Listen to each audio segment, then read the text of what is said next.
Hi అందరికీ నమస్కారం. మీరు చూస్తున్నారు చందు అగ్రికల్చర్. ఈరోజు మనం సుగంధం అరటిలో రెండో చెట్టు వెళ్ళినటువంటి పొలంలో ఉన్నాం. మీకు కనిపిస్తుంది ఇక్కడ పొటాష్ లోపం ఏ విధంగా కనిపిస్తున్నాయి అనేది క్లియర్గా చూడొచ్చు. ఆకులు అడుగు అంచు భాగాల నుంచి మెల్లమెల్లగా మొత్తం మాడిపోవడం అయితే జరుగుతుంది. ఈ విధంగా ఇలా వచ్చిన అనంతరం మొక్క పూర్తి వీక్నెస్గా అయితే రావడం అయితే జరుగుతుంది. వచ్చిన అనంతరం స్టెమ్ డెవలప్మెంట్ కూడా చాలా మేర కరిగిపోతూ ఉంటుంది.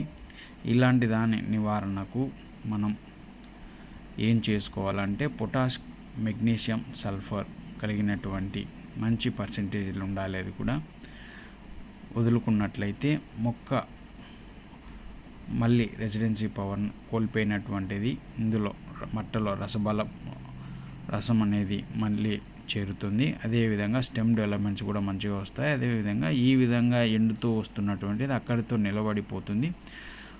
నిలబడిపోయిన అనంతరం స్టెమ్ డెవలప్మెంట్స్ మంచిగా మెరుగుపడతాయని అయితే నేను తెలియజేస్తాను. ఇక్కడ ఏ విధంగా కనిపిస్తుందో మీరు చూడవచ్చు.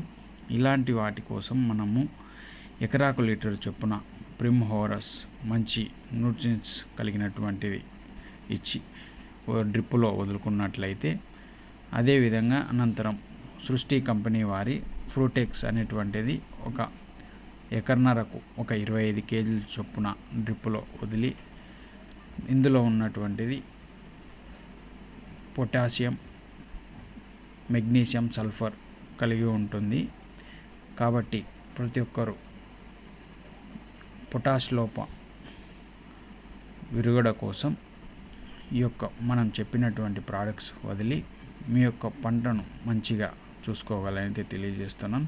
మరిన్ని వివరాలకు స్క్రీన్ మీద ఉన్నటువంటి నెంబర్కు కాల్ చేసి వివరాలు తెలుసుకోగలనైతే తెలియజేస్తున్నాను. నేను